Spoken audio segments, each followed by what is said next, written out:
Assalamualaikum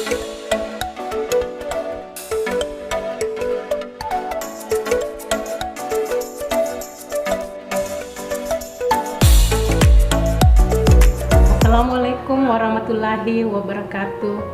Selamat pagi anak-anak semua. Waalaikumsalam warahmatullahi wabarakatuh. Waalaikumsalam. Pagi. Pagi ini Ibu coba cek ya, yang sudah masuk di Google Meet ya. Sekalian Ibu kirim link absen di WA grup PPKN. Nah, Ibu coba cek satu-satu. Arlan, Hadir Ibu. Umrah, Hadir Ibu. Miftah, Hadir Ibu. Sri, Hadir Bu. Ade, Isma, Hadir Bu. Anissa, Hadir Ibu. Alia, Hadir Bu. Nur Safira, Hadir Bu. dan Indra. Apa masih ada temannya nak yang tidak hadir ini hari? Ada? Atau hadir semua ya nak? Audita Ibu. Oh iya, Dita. Oke. Nah, gimana jaringannya di sana? Bagus? Alhamdulillah bagus Bagus Ibu. Ibu.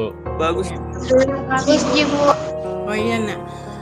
Alhamdulillah. Mudah-mudahan tidak ada kendala untuk pembelajaran hari ini. Nah, sebelum kita mulai pembelajaran hari ini, baiknya kita mulai berdoa. Ibu minta tolong ke Arlan untuk memimpin doa. Silakan Arlan. Oke, doa dimulai. Sebelum kita memulai pelajaran pada pagi hari ini, sebaiknya kita membaca doa sesuai keyakinan masing-masing. Doa dimulai.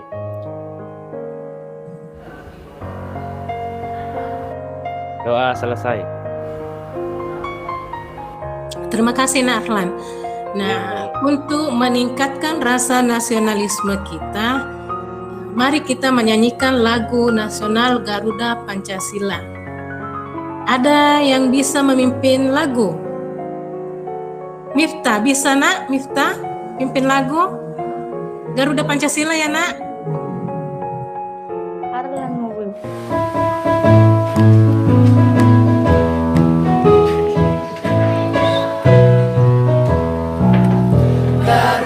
Pancasila, akulah pendukungmu, patriot proklamasi, sedia berkorban untukmu. Pancasila dasar negara, rakyat adil makmur sentosa, pribadi bangsaku. Ayo maju, maju, ayo maju, maju, ayo maju, maju. Terima kasih nak Miftah. Gimana kabarnya hari ini? Sehat? Semua Sehat, Ibu. sehat? Ingat ya anak-anakku untuk tetap menjaga kesehatan di masa pandemi ini dengan mematuhi protokol kesehatan. Dan jangan lupa selama pembelajaran tetap mengaktifkan kamera. Semuanya aktif kamera. Oke, mengaktifkan mic jika ingin memberikan sanggahan, pendapat. Kemudian ada yang masih ingat nak? Minggu lalu kita belajar apa? Coba. Substansi hak dan kewajiban. Hak dan kewajiban negara Ibu.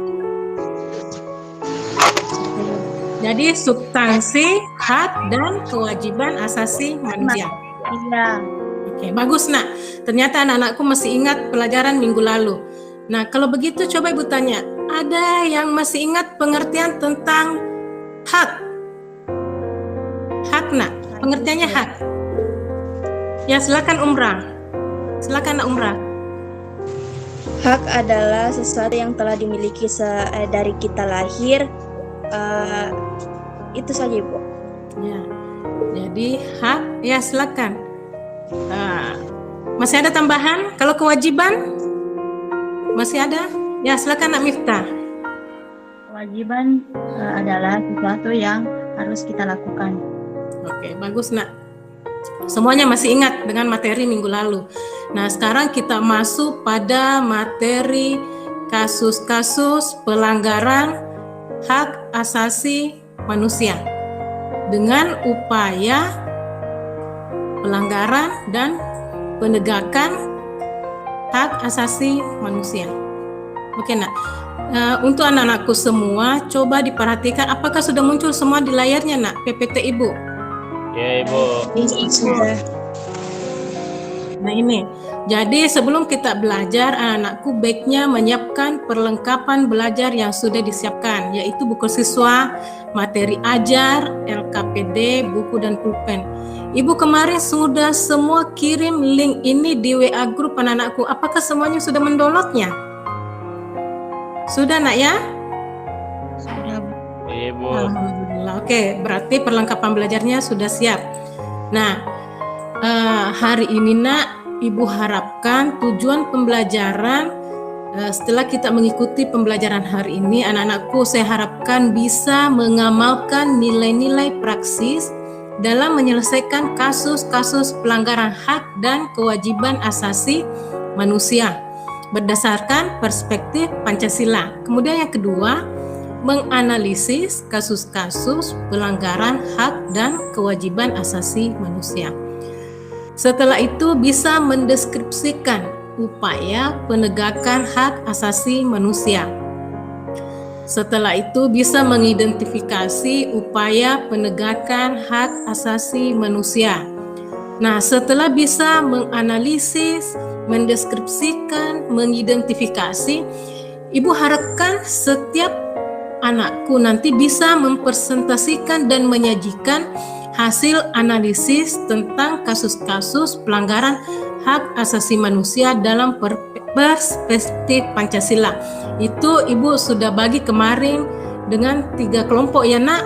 Jadi kelompok 1 itu Arlan dengan anggotanya, kelompok 2 Nur Safira dengan anggotanya, Miftah, dengan kelompok 3 itu Ade dengan anggotanya. Siap ya nak untuk berdiskusi? Siap? Oke. Nah, sebelum kita masuk pada video kasus pelanggaran yang akan nanti kita simak, baiknya anak-anakku dulu memahami apa yang dimaksud dengan pelanggaran HAM. Jadi pelanggaran HAM itu menurut Undang-Undang Nomor 39 Tahun 1999 itu adalah setiap perbuatan baik, disengaja atau kelalaian yang melawan hukum, mengurangi, menghalangi atau mencabut hak seseorang yang dijamin oleh undang-undang dan tidak mendapatkan penyelesaian hukum yang adil dan benar berdasarkan mekanisme hukum yang berlaku. Nah ini nak, ada 6 macam hak asasi manusia. Pertama, hak asasi pribadi, hak asasi politik, hak asasi ekonomi, hak asasi sosial budaya, hak asasi mendapatkan persamaan di depan hukum. Kemudian hak asasi mendapat perlakuan dan perlindungan tata cara dalam pembelaan hukum. Nah, untuk itu anak-anakku bisa menganalisis, mengidentifikasi kasus-kasus pelanggaran hak asasi manusia. Ibu share kasus tentang pelanggaran hak asasi manusia. Tunggu ya nak. Oke. Muncul di layarnya nak. Bisa dilihat masing-masing di layar HP-nya. Ya, silakan simak baik video pembelajaran yang Ibu cantumkan. Dan Menteri Pembangunan tersebut.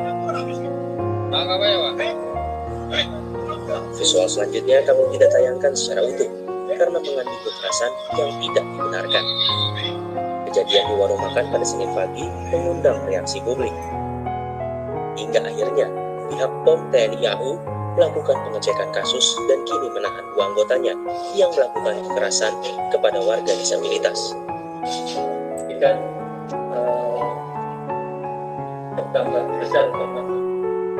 tak cuma Dan Lanut, Kepala Staf TNI Angkatan Udara juga langsung meminta maaf kepada publik. Hal ini terjadi semata-mata memang karena kesalahan dari anggota kami dan tidak ada niatan apapun juga, apalagi dari berupa perintah kedinasan. Kami akan mengevaluasi seluruh anggota kami dan juga akan menindak secara tegas terhadap pelaku yang berbuat kesalahan. Sekali lagi, saya ingin menyampaikan permohonan maaf yang setinggi-tingginya. Baik, selamat siang saudara dan juga dapat kami sampaikan sedikit kronologi kejadian yang kami kutip dari via telepon oleh sama yaitu Bubur Napak yang berada di Jalan Raya Mandala ini. Saya sendiri menceritakan bahwa kronologinya ketika hari Senin pukul 8 pagi waktu Indonesia Timur, si korban ini Stephen datang kemudian meminta makanan kepada pemilik warung makan. Kemudian Stephen ini terjadi komunikasi atau sedikit kesalahpahaman. Kemudian pada saat itu ada 2 oknum anggota TNI AU yang kemudian melintas dan kemudian mereka membawa Stephen ini keluar. Jadi pemilik warung pun setelah melihat Stephen ini dibawa keluar, pemilik warung kembali melakukan aktivitasnya dengan melayani pembeli. Namun untuk keterangan lebih lanjut, berikut adalah keterangan dari salah satu pemilik warung Padang yang berada tepat di sebelah warung bubur ayam kakak berikut. Beliau datang ini pas memang dia ada keadaan mabuk, minta makan di sini, terus langsung dia lihat ke sana ada owner di bubur ayam sih. Kalau dia tidak mabuk dia cuma pas ada mabuk dia ada owner memang. Itu sudah sering, Pak, dia sudah sering. Hari ini waktu untuk nafas yang berada di Jalan Raya Mandala ini tutup sejak pagi dan kami tidak mengetahui apa yang menyebabkan waktu bubur ini tutup. Opsinya dan namun sendiri sudah meminta maaf kepada dari Merauke Papua dan saudara Pak.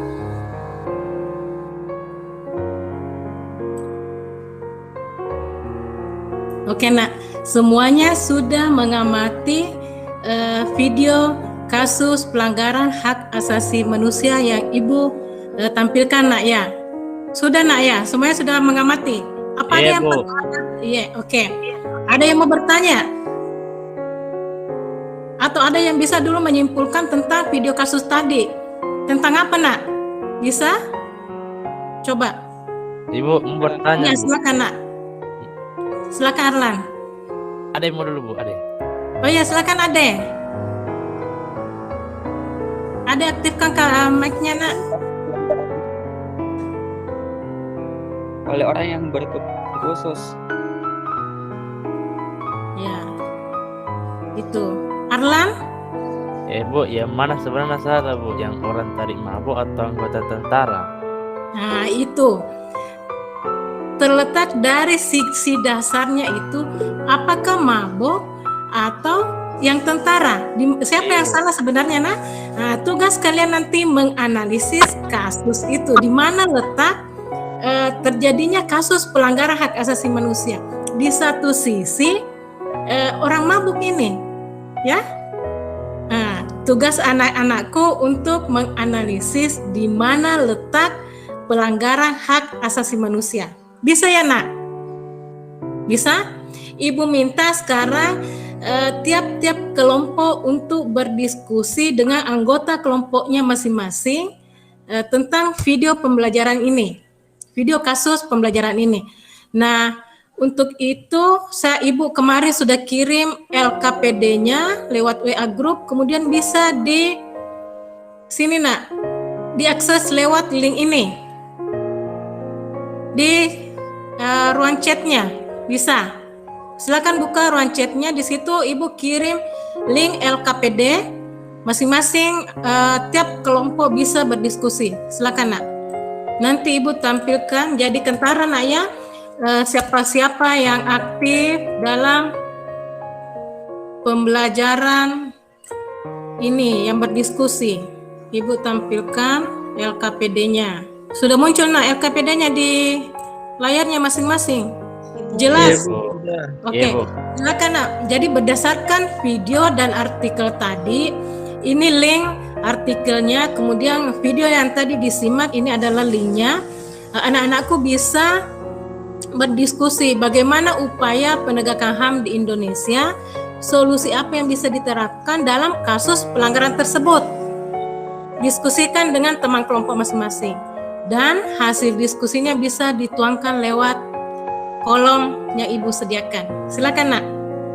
Kelompok 1, kelompok 2, kelompok 3. Silakan berdiskusi. Ibu kasih waktu. Jadi kembali Ibu ingatkan, buatlah pertanyaan yang bisa dilakukan setelah menyimak video kasus-kasus pelanggaran hak asasi manusia tadi yang dilakukan oleh 2 anggota TNI Angkatan Udara di Papua. Bisa munculkan nak pertanyaan nanti. Nah, jadi di sini yang diinginkan langkah-langkah pemerintah dalam upaya penegakan HAM di Indonesia. Selanjutnya, solusi apa yang bisa diterapkan dalam kasus pelanggaran hak asasi manusia.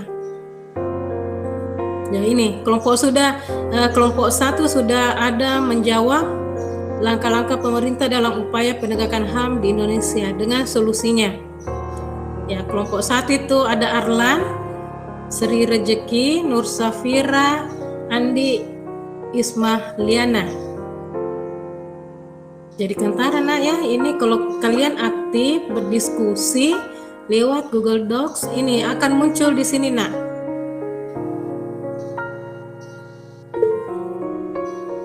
Kelompok 2 nak, silakan tetap semangat nak berdiskusi ya. Ya, kelompok 2 ada Auditia Aulia Sainal, Miftah Anggreni, Anissa, Misrina, Muhammad Ade. Kelompok 1 sudah? Ibu tanya dulu untuk kelompok 1, selesai diskusinya? Iya, Bu. Kelompok 2? Kelompok 2? Selesai Miftah? Ya. Oke, kelompok 3, Ade. Sudah Ibu, sudah siap. Oke, selesai.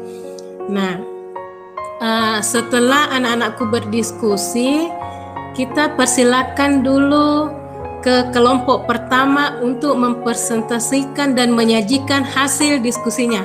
Silakan. Siapa yang mau persentase nak? Sri Rejeki. Ya, silakan nak.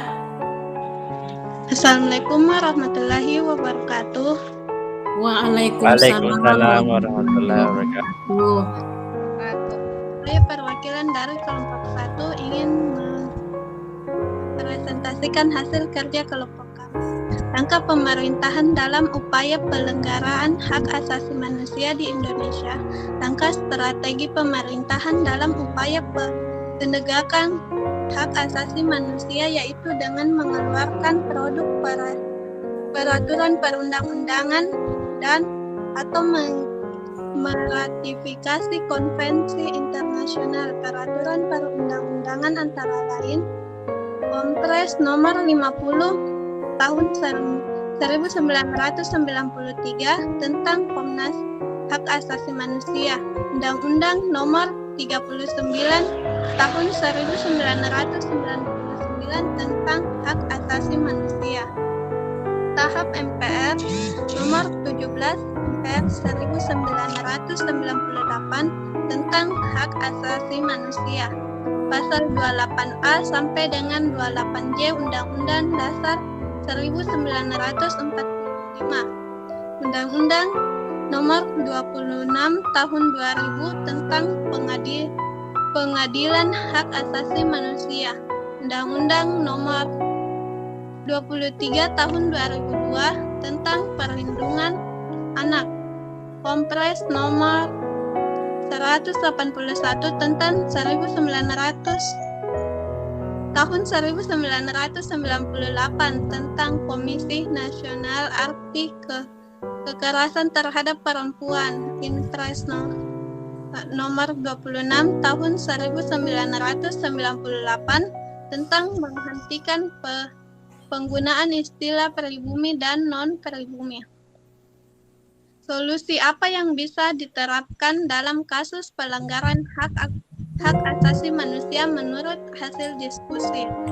Butuh komitmen bersama, kebangsaan sekaligus perlu adanya dasar hukum sebagai bentuk tanggung jawab pemerintah terhadap penyelesaian kasus pelanggaran hak asasi manusia berat dalam pemenuhan hak korban. Selesai, Nak? Ya, Bu. Oke, untuk kelompok 1 kita kasih aplaus dulu. Oke. Nah, sekarang Ibu minta ke kelompok 2 dengan kelompok 3. Apakah ada pertanyaan? Atau kita sekaligus tiap kelompok dulu membawakan hasil diskusinya? Ya? Tiap kelompok dulu ya, Nak? Ya, oke. Kita lanjut ke kelompok 2. Ya, silakan Nak Miftah. Assalamualaikum warahmatullahi wabarakatuh. Waalaikumsalam warahmatullahi wabarakatuh. Nama saya Miftah ini perwakilan dari kelompok 2. Langkah pemerintah dalam upaya penegakan HAM di Indonesia itu komitmen bersama kebangsaan sekaligus perlu adanya dasar hukum sebagai bentuk tanggung jawab pemerintah terhadap penyelesaian kasus pelanggaran HAM berat dan pemenuhan hak korban. 3 upaya penegakan HAM oleh pemerintah Indonesia yaitu yang pertama, pembentukan Komisi Hak Asasi Manusia, kedua pembentukan instrumen HAM, dan yang terakhir yaitu pembentukan pengadilan HAM. Solusi apa yang bisa diterapkan dalam kasus pelanggaran HAM menurut hasil diskusi? Yaitu ditetapkan denda atau hukuman sebenarnya agar tidak terulang kasus pelanggaran HAM di Indonesia. Sekian dari kelompok kami. Oke, kita kasih lagi aplaus untuk kelompok 2 atas presentasinya. Terima kasih Nak Miftah. Untuk kelompok 3, ya silakan Nak Ade Rizaldi. Assalamualaikum warahmatullahi wabarakatuh. Waalaikumsalam warahmatullahi wabarakatuh. Jadi saya dari perwakilan negara yaitu langkah pemerintah dan yaitu menegakkan hak rakyat tanpa memandang status sosial mereka, kemudian penuh hak manusia mana dan kemanusiaan yang dan beradab pada keadilan sosial bagi. Kemudian solusi apa yang bisa diterapkan kasus pelanggaran HAM menurut hasil diskusi yaitu butuh komitmen bersama kebangsaan perlu adanya dasar hukum sebagai bentuk jawab pemerintah terhadap penyelesaian kasus pelanggaran berat dan pemenuhan hak korban. Oke, selesai ya Nak. Untuk kelompok 3 kita kasih aplaus juga atas presentasinya. Nah, dari kelompok 1, untuk kelompok 1 dulu ya Nak, mungkin ada pertanyaan yang mau ditujukan ke kelompok 1. Saya persilakan ke kelompok 2 dengan kelompok 3. Ada? Ya silakan Umrah. Sebelumnya makasih Ibu atas waktunya. Iya. Saya dari kelompok 3 ingin bertanya kepada kelompok 1, apa itu meratifikasi konvensi internasional? Ya, apa katanya itu meratifikasi konvensi internasional? Silakan. Saya jawab, dari Ibu. kelompok 1 Nak, iya silakan Nak. Tadi saudari Umrah mengatakan apa itu meratifikasi konvensi internasional. Meratifikasi ialah didefinisikan sebagai tindakan internasional di mana suatu negara menyatakan kesediaannya atau melahirkan persetujuan untuk diikat oleh suatu perjanjian internasional. Sekian Ibu. Oke, bagaimana Umrah? Jelas? Iya Ibu, jelas. Bagus sekali nak jawaban dari Arlan tadi. Jadi atau ada yang mungkin mau ditambahkan? Jawaban dari Arlan tidak ada ya nak? Oke, kita pindah ke kelompok 2. Kelompok 1 dengan kelompok 3 ada yang mau bertanya ke kelompok 2? Silakan Andi Isma. Baik, terima kasih Bu kesempatannya. Saya Silakan nak. ingin bertanya kepada kelompok 2, bagaimana jika penetapan denda atau hukuman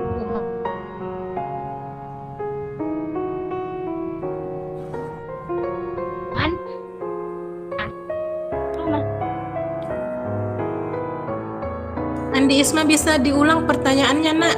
Putus-putus, mungkin jaringannya ibu di sini. Bisa diulang pertanyaannya? Iya Bu. Ya silakan. Bagaimana jika penetapan denda atau hukuman tidak memberikan hasil dan justru masih ada kasus pelanggaran HAM? Oke. Ini ditujukan untuk kelompok.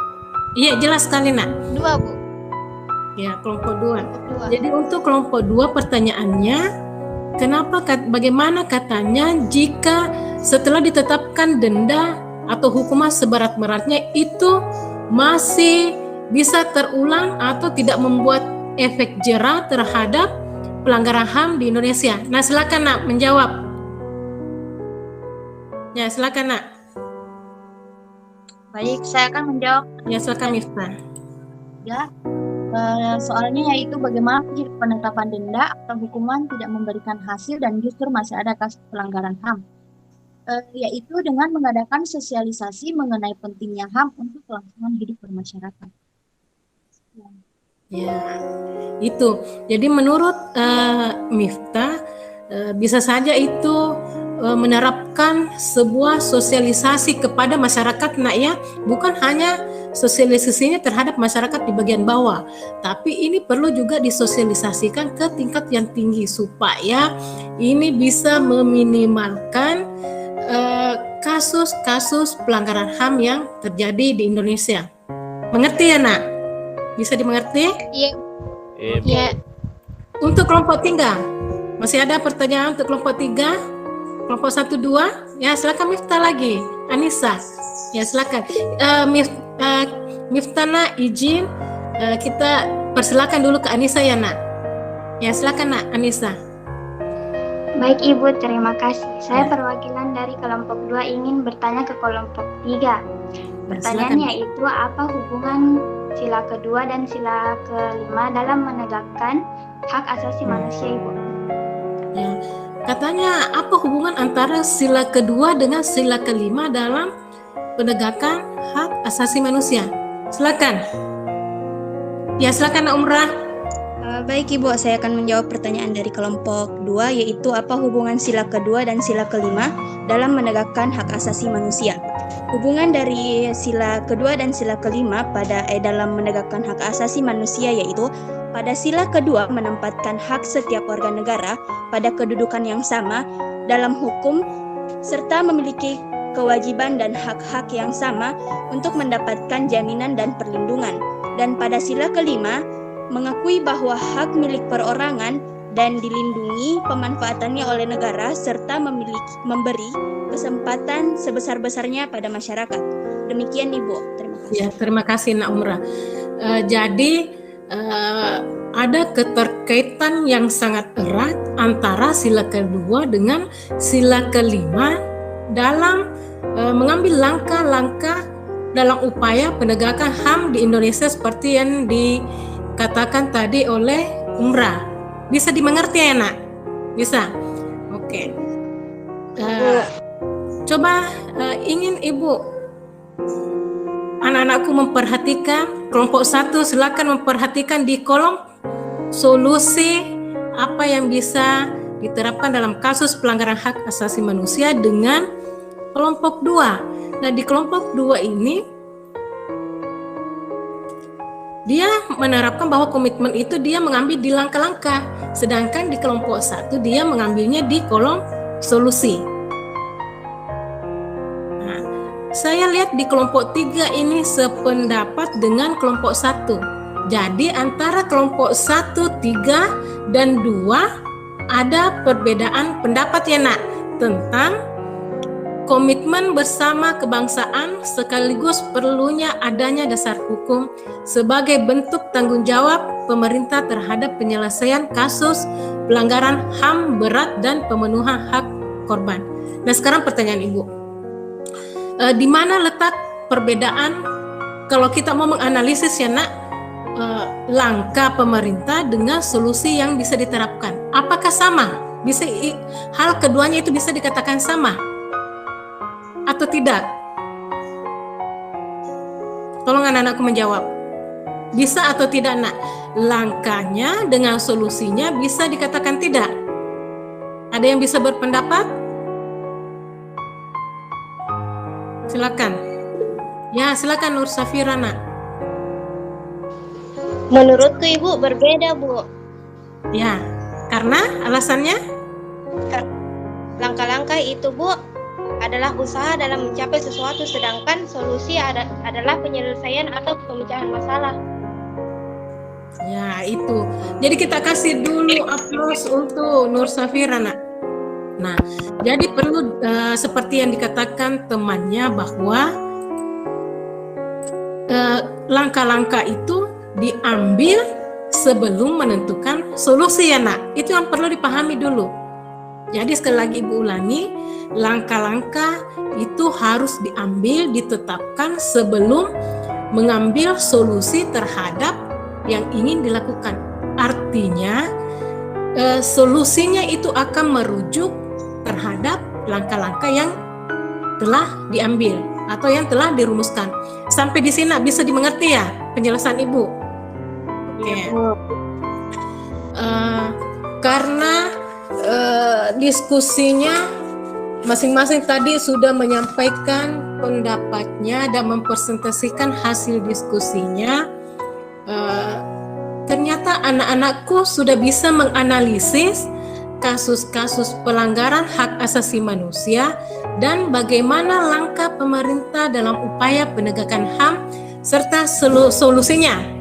Nah, sebelum itu di kolom chat Ibu untuk memperkuat ya nak, untuk memperkuat pemahaman materi tentang kasus-kasus pelanggaran hak asasi manusia, Ibu punya link videonya, bisa dilihat. Sudah muncul nak di layarnya masing-masing? Sudah? Nah, ini adalah YouTube-nya, channel YouTube-nya Ibu. Silakan perhatikan baik-baik dulu nak untuk memperkuat pemahaman materi anak-anakku tentang kasus-kasus pelanggaran hak asasi manusia dan bagaimana upaya penegakan HAM itu tersendiri. Silakan nak, diperhatikan baik-baik. Jelas didengar nak? Hari ini kita bertemu lagi dengan Bu Uli. Kali ini kita akan belajar tentang kasus-kasus pelanggaran HAM dan upaya penegakan HAM. Nah, sebelum kita masuk pada bentuk-bentuk pelanggaran HAM, terlebih dahulu kita mengetahui faktor-faktor penyebabnya. Pertama, faktor internal, yaitu dorongan untuk melakukan pelanggaran HAM yang berasal dari diri pelaku pelanggar HAM. Contohnya, sikap egois, rendah kesadaran HAM, dan sikap tidak toleran. Yang kedua, faktor eksternal, yaitu faktor-faktor di luar diri manusia yang mendorong seseorang atau sekelompok orang melakukan pelanggaran HAM. Contoh, penyalahgunaan kekuasaan, ketidaktegasan aparat penegak hukum, penyalahgunaan teknologi, kesenjangan sosial dan ekonomi yang tinggi. Nah, bentuk-bentuk pelanggaran HAM ini ada contohnya. Pertama, kita perhatikan gambarnya, yaitu adanya perlakuan perbedaan diskriminasi, contohnya antar laki-laki dengan perempuan. Kemudian yang kedua, bentuk pelanggaran HAM adanya penyiksaan, bisa dilihat pada gambar kedua. Kemudian yang ketiga, pelanggaran genosida, ini termasuk pelanggaran HAM yang berat. Kemudian selanjutnya, pada gambar keempat, yaitu penggunaan bahan makanan yang berbahaya, contohnya penggunaan bahan tambahan pangan yang melebihi takaran, penggunaan bahan berbahaya yang dilarang pada panganan, contoh boraks, formalin, albumin B, methyl yellow. Nah, ini adalah sebagian dari bentuk-bentuk pelanggaran HAM. Selanjutnya, kasus pelanggaran hak asasi manusia di Indonesia. Di sini bisa diperhatikan ada dua contoh kasus pelanggaran HAM yang berkaitan dengan lingkungan. Satu, kasus pencemaran Laut Timur. Yang kedua, pembakaran hutan di Jambi dan Riau. Selanjutnya, contoh kasus pelanggaran HAM berat di Indonesia. Bisa dilihat ada 4 contoh. Satu, kerusuhan Tanjung Priok tanggal 12 September 1984. Yang kedua, penyerbuan kantor Partai Demokrasi Indonesia tanggal 27 Juli 1996. 3. Penembakan mahasiswa Universitas Trisakti pada tanggal 12 Mei 1998. 4. Tragedi Semanggi 1 pada tanggal 13 November 1998. Contohnya adalah upaya penegakan HAM di Indonesia. Pertama yaitu upaya pemerintah dalam menegakkan HAM, contohnya adalah pembentukan Komnas HAM pada tanggal 7 Juli 1993. Kedua, pembentukan instrumen HAM. 3. Pembentukan pengadilan HAM.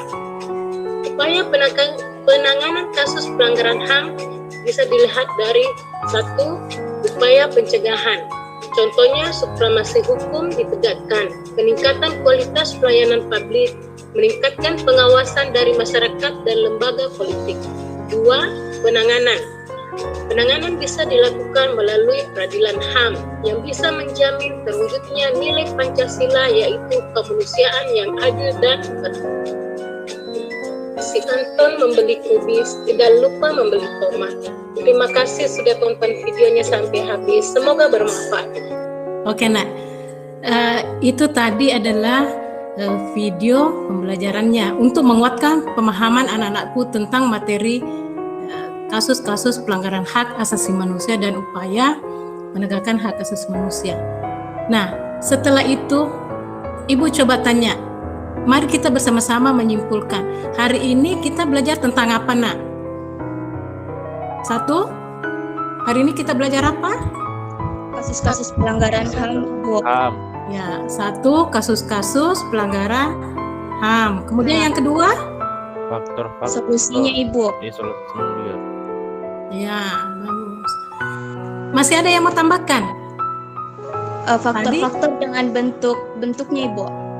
Bagus, Nak. Faktor-faktor dan bentuk-bentuk pelanggaran hak asasi manusia. Nah, selanjutnya Ibu mau kasih evaluasi 2 soal untuk anak-anakku. Saya mau lihat apakah hari ini anak-anakku bisa memetik materi tentang hari ini. Oke, 1. Ibu kasih soal ya. 1.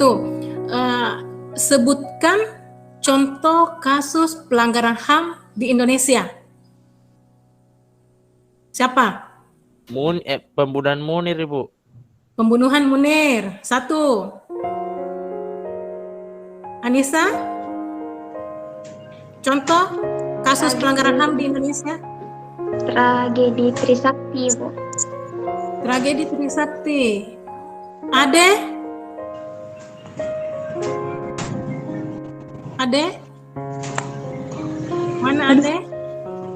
Ghostingnya? Ibu, mati HP-nya kayaknya. Oh iya. Umrah, bisa tambahkan lagi 1. Kasus pelanggaran hak asasi. Bom Bali 1 dan 2. Oke. Kemudian yang kedua, soal yang kedua. Sebutkan upaya apa yang dilakukan oleh pemerintah dalam penegakan hak asasi manusia di Indonesia. Bisa disebutkan, Nak? Silakan. Ya, silakan, Nak Miftah. Pertama itu menegakkan hukum demokrasi. Kedua, meningkatkan kualitas untuk jadinya berbagai bentuk pelanggaran HAM. Bagus, nak. Ternyata anak-anakku bisa berhasil menjawab tes evaluasi yang Ibu berikan tentang materi hari ini. Nah, sekarang Ibu mau tanya, bagaimana perasaannya setelah ikut pembelajaran hari ini?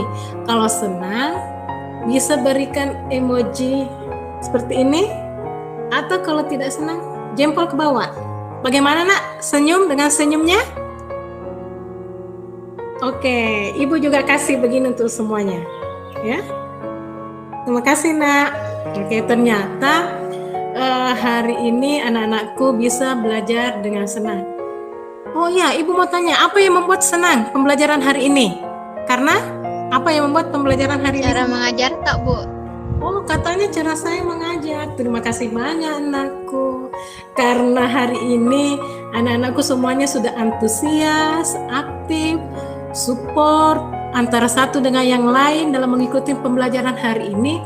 Ibu berikan reward berupa 1 poin untuk masuk pembelajaran berikutnya.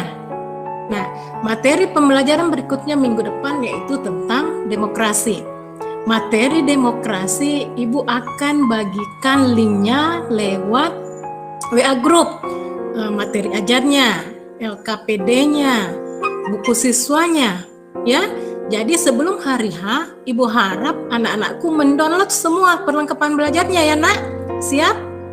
Ya, Ibu. Ibu. Nah, Ibu bangga sama kalian, anak-anakku hebat, ya. Anak-anakku hebat. Jadi tetap jaga semangatnya, keaktifannya, saling supportnya, semangatnya. Ibu ucapkan terima kasih.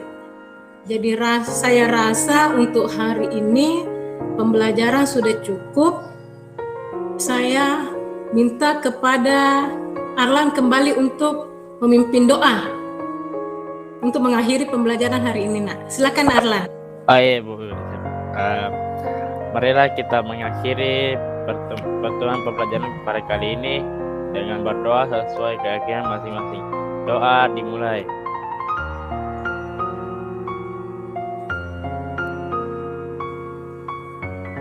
Doa selesai. Alhamdulillah. Pembelajaran hari ini usai. Sampai jumpa pada pembelajaran berikutnya. Terima kasih banyak, nak. Assalamualaikum warahmatullahi wabarakatuh. Waalaikumsalam warahmatullahi wabarakatuh. Terima kasih, nak, ya semua. Ibu.